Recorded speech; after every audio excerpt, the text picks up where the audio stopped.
जय श्री कृष्ण दोस्तों। आज मैं लेकर आई हूँ एक सेठ के घर राधा रानी बनकर आई खुद उनकी बेटी की कहानी। इस कहानी में हम बात करेंगे कि किस तरह जब एक भक्त सच्चे मन से भगवान को पुकारते हैं तो वह दौड़े चले आते हैं और हमारी पुकार जरूर सुनते हैं। जैसे हमें भगवान की जरूरत है वैसे ही भगवान को भी सच्चे भक्त की उतनी ही जरूरत होती है जितनी हमें भगवान की।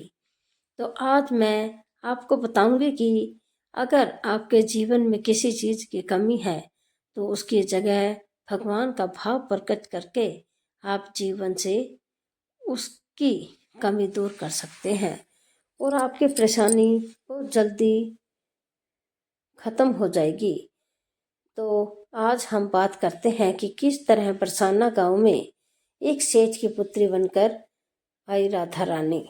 एक बार की बात है, बरसाना गांव में एक सेठ रहता था जो बहुत धनी था। उसके 4 पुत्र थे परंतु उसकी कोई पुत्री नहीं थी। कुछ समय पश्चात उसकी पत्नी का देहांत हो गया और सभी पुत्रों की शादी हो गई। सभी पुत्र अपने अपने कार्य में व्यस्त रहने लगे। अपने बच्चों में अपनी पत्नी के साथ सेठ के दिल की बात सुनने वाला कोई नहीं था।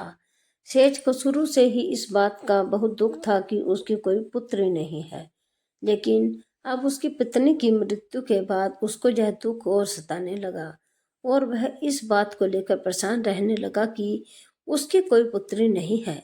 एक दिन एक महाज्ञानी पंडित उसके घर पर आए और उसे दुखी देखकर उससे पूछा कि तुम्हें किस बात की परेशानी है, तुम क्यों दुखी हो। तो उसने अपना दुख का कारण पंडित को बताया कि कोई मेरी पुत्री नहीं है, इस वजह से मुझे अपने जीवन में यह अभाव रहता है कि मेरी कोई पुत्री क्यों नहीं है। तो वह पंडित उसको कहता है कि यह भी कोई परेशानी की बात है, तुम राधा रानी को अपनी बेटी मान लो। हमारे जीवन में जिस चीज की कमी होती है उसको भगवान ही पूरा करते हैं। परेशान होने से क्या होगा, तुम राधा रानी को अपनी बेटी मानो, उससे अपने दिल की बात किया करो, देखना तुम्हें यह कमी कभी नहीं सताएगी। सेठ को पंडित की यह बात अच्छी लगी और वह ऐसा ही करता। राधा रानी की मूर्ति लेकर आता। वो प्रतिदिन भोजन करने से पहले राधा रानी को भोग लगाता, फिर स्वयं भोजन करता और सोने से पहले राधा रानी के साथ खूब बातचीत करता। ऐसे ही करते करते वह दिल से राधा रानी को अपनी बेटी मानने लगा और वह भूल गया कि उसकी कोई बेटी नहीं है। उसे इस बात का आभास होने लगा कि उसकी पुत्री सच में है। वह बहुत दिल से उसे अपनी पुत्री मानने लगा। जब तक वह बात न करता, उसे भोजन न खिलाता, उसका मन नहीं लगता और जब वह बात करता तो उसके मन में को बहुत संतुष्टि मिलती, जैसे उसे पता नहीं किया क्या मिल गया।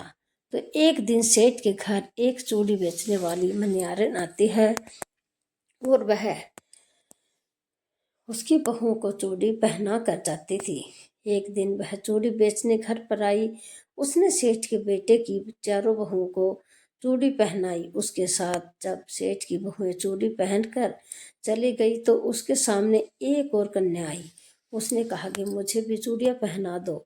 चूड़ी वाली ने सोचा कि शायद सेठ के घर पर कोई मेहमान आई है, तो उसने उसको भी चूड़ी पहना दी। उसके बाद वह चूड़ी वाली सेठ से पैसे मांगने सेठ की दुकान पर पहुंची और बोली कि चूड़ी के पैसे दे दो, और उसने पहले से अधिक पैसे मांगे। तो सेठ ने कहा कि तुमने चूड़ी का दाम बढ़ा दिया है क्या।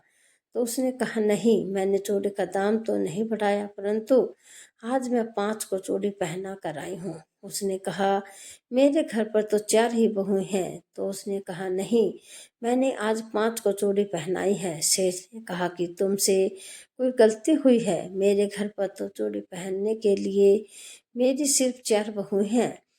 तो उसने 4 के पैसे चूड़ी वाली को दे दिए और चूड़ी वाली भी बिना कुछ कहे पैसे लेकर अपने घर चली गई। रात को सेठ घर आया और हमेशा की तरह राधा रानी को भोग लगाकर खूब सारी बातें कर सो गया। उस दिन रात को सेठ के सपने में राधा रानी आई और कहने लगी, बाबा, तुमने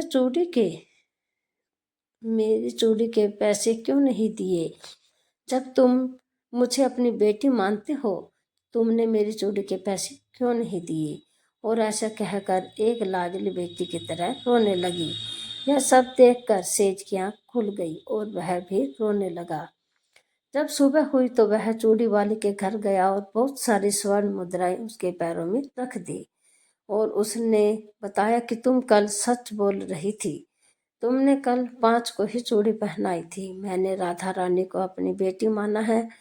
तुम बहुत भाग्यशाली हो जिसको राधा रानी के दर्शन हुए हैं। मैं इतने दिनों से उसके दर्शन को तड़प रहा हूँ और तुमने एक बार में ही उसके दर्शन कर लिए। यह बोलकर रोने लगा और बोला कि तुम्हें चूड़ी का जो भी दाम चाहिए मुझसे मांग लो। यह सुनकर मनियारी की आंखों में भी आंसू आ गए और उसने मन में सोचा, जब मुझे खुद राधा रानी के दर्शन हो गए तो इसके इससे ज़्यादा मुझे और क्या चाहिए। और उसने सेठ के सामने हाथ जोड़कर कहा कि तुम्हारी वजह से मुझे राधा रानी के दर्शन हुए हैं, जिससे मेरा यह जीवन सफल हो गया।